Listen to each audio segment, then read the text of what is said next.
How is the coach-client relationship? How does the coaching space feel like?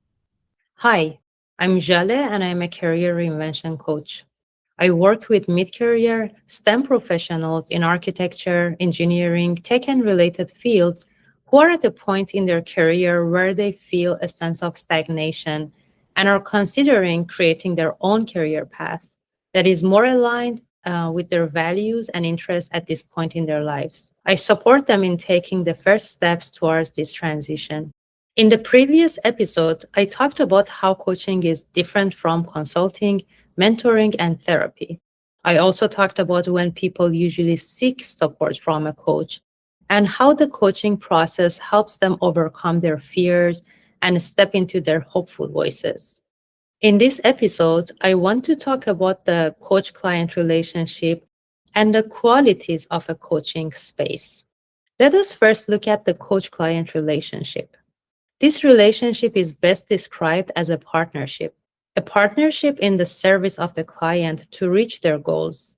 The coach sees the client as the hero in their journey, the hero who has all the answers they need and all the means to get to where they want to go.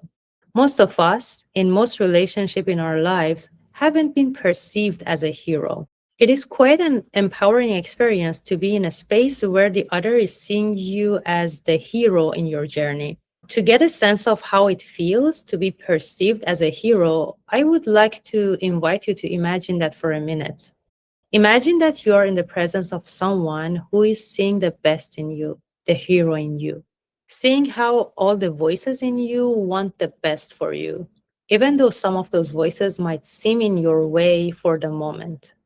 A presence that firmly believes you have all the means you need to move toward what you want.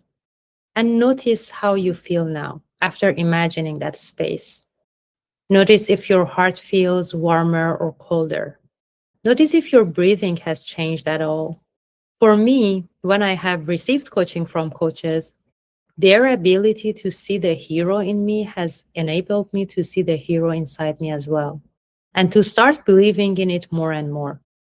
So this is a very important aspect of the coaching relationship. The coach, by seeing the hero in you, helps you to connect to your inner hero more strongly.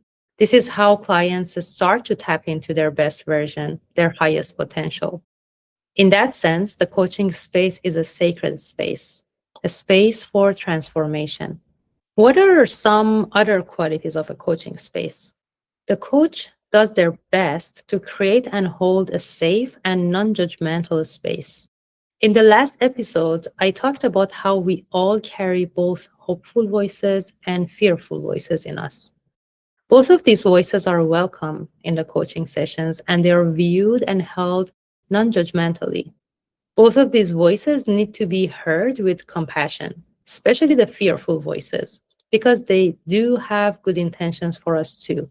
In the coaching process, the client learns how to listen and work with both of these voices in a way that these voices can collaborate with each other instead of fighting each other. In other words, during the coaching process, the client starts to create new relationships with these voices, which means they start to create a new relationship with themselves. That is why clients tend to feel like a new person at the end of the coaching process.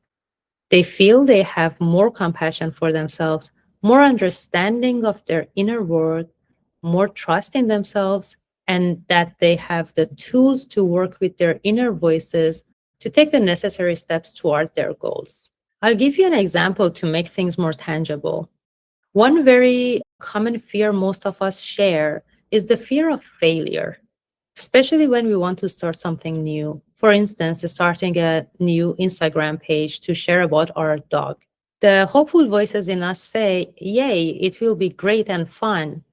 While the fearful voices say, what if no one or only a few people follows me? Seeing the low following as a sign of failure.